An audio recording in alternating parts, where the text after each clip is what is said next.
Hey, welcome back to the Disney Plus Everyday Challenge, and today we have Meet Spidey and His Amazing Friends. This is a series of shorts. They are from 2021 to 2025. There's about 42 of them over 4 seasons, and they're all about, they say they're all about 5-6 minutes long. They are not. They are 2.5, 3 minutes long, and then there's foreign credits. And then it'll prompt you to play the next one. So that's easy for those of you who just want to put children in front of Disney Plus and then go about your day. And you can just let it just run right through all 42 shorts. And these are simple stories. This is not like this is not like the regular series, which are what, two 15-minute stories per episode. So this is kind of meant to be an introduction to these characters. You're going to see, obviously, it's Peter Parker Spider-Man, it's Miles Morales Spider-Man, and it is Gwen Stacy Ghost Spider, or Spider-Gwen to some of us. When it was just a joke, by the way. It was sort of like another Spider-Man variant. What happened if Gwen got bit by the radioactive spider and became the Spider-Person? Or Spider-Gwen. It was kind of silly. It was actually made by a guy in my neighborhood. Used to go to my comic shop, and he really hasn't gotten a cent, I don't think, unfortunately, for literally creating the look and the style of the character. Yeah, that has been marketed out the wazoo in every format whatsoever that you can imagine, including this now Disney Junior style series. And this is very much for your preschooler, your 3-4 year old, somewhere around there. I don't know what your kid's like, but it's definitely a great introduction to, if you have a love Spider-Man yourself, it's a good way to get the kids to go, hey, you know what?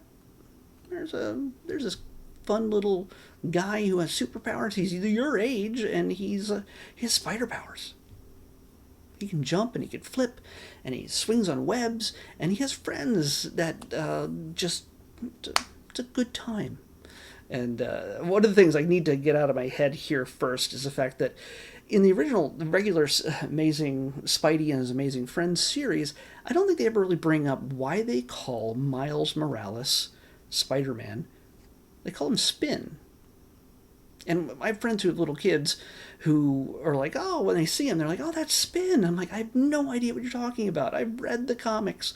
There's nobody named Spin. But in order to prevent confusion, for the cartoons, they had to sort of, they can't be two Spider-Mans at the same time, and Peter's the original, understood, but Miles gets the name Spin. It's not really explained.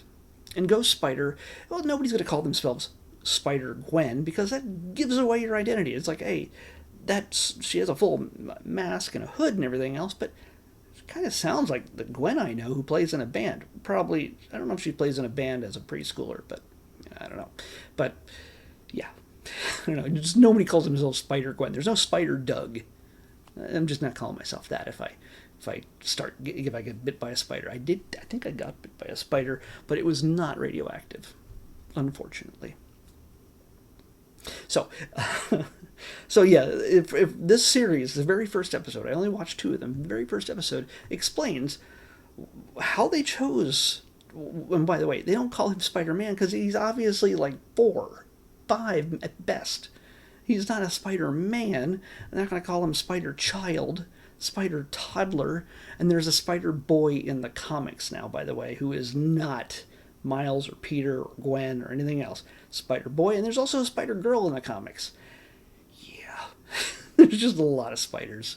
There's so many. The comics, go to your local support your local comic shop, and if you want more spider stuff, they got it. There's so many spider comics coming out right now.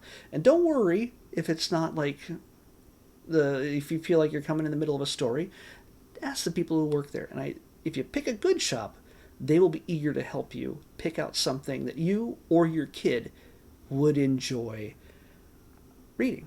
Or even just looking at the pictures if they're too young, or have it read to them. And that's all right too, until they can read it themselves.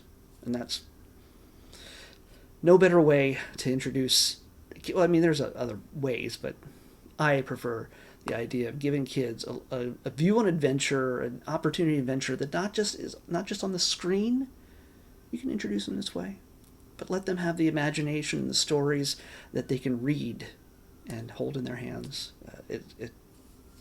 it could change their lives in some pretty fantastic ways as they read more and more stuff that does not involve a spider child. So that's my preaching for the day. But so in these two episodes, the first one clarifies why Peter is called Spidey now, and Miles is called Spin, and Gwen's got her stuff figured out. So yeah, if you ever wondered, well, they figured it out in here. One of the neat things I find about this that I didn't really realize, maybe I just forgot about it since I watched the first series. I don't know how many episodes ago, the main series, but there are little robotic spiders in this that I thought they had just made up for the ride at Disney's California Adventure. They did not, I think. Or they just incorporated them from the cartoon, or the cartoon was created because of the ride. No, the ride's fairly new, so this is 2021. I don't know. Either way, the little robot spiders are in this cartoon. So if you ever get to go to California Adventures, Disneyland's California Adventure, there is a ride, a Spider-Man ride, and Tom Holland is featured as Spider-Man in that. But at the same time, your little ones who watch this will go, hey, I recognize those little spiders. You can buy them in the gift shop for a good amount of money. So I think you can buy them other places too, but the official Disneyland ones, well, they got special colors and styles. We want those, right? But yeah, so you get a nice little crossover between all that. Just so it's something that kids know and enjoy, and you're grown up. You've seen all the Spider-Man movies. They may not have yet if they're really tiny. Don't know what your level of guardianship is when it comes to letting them see much more mature Spider-Man movies as compared to cartoons like this. So in this one, it's all about just trying to figure out their names. And the second one, Peter just can't find Aunt May's cat, and his job is to hunt it down, solve that mystery. It's, like I said, these are, say they're 5-6 minutes long. They're 2.5, 3 minutes long, and then it's just foreign credits. So that's all I got to say about that. It's absolutely fun for kids. There's all sorts of guest appearances by characters you know. There's Iron Man, Hulk, Black Panther, Sandman, Green Goblin, Ant-Man and the Wasp. All the kid versions of all those heroes you know and love. So you get all the spiders and all their friends too. All of those amazing friends, because they're all pretty amazing. Who is that? I don't know. I'm just looking at the slideshow on IMDb. But yeah, check it out. There's a black cat here, which, yeah, I'm not going to go into that. But yeah, and by the way, I shot this before, but I made a mistake in it, so I had to reshoot it, and I have already picked the number, and it's 112. I'm going to be transparent with that, because I accidentally, I just realized, no, I made a mistake. I need to reshoot this. So here we are, and 112 is Snow Dogs. That thing's been around since, I think, Disney Plus started, and I'm only getting into it now, with less than 150 items to go. Snow Dogs with Wayne Brady, I'm pretty sure, is what we're watching next in the Disney Plus Everyday Challenge. I'll see you back here tomorrow with that.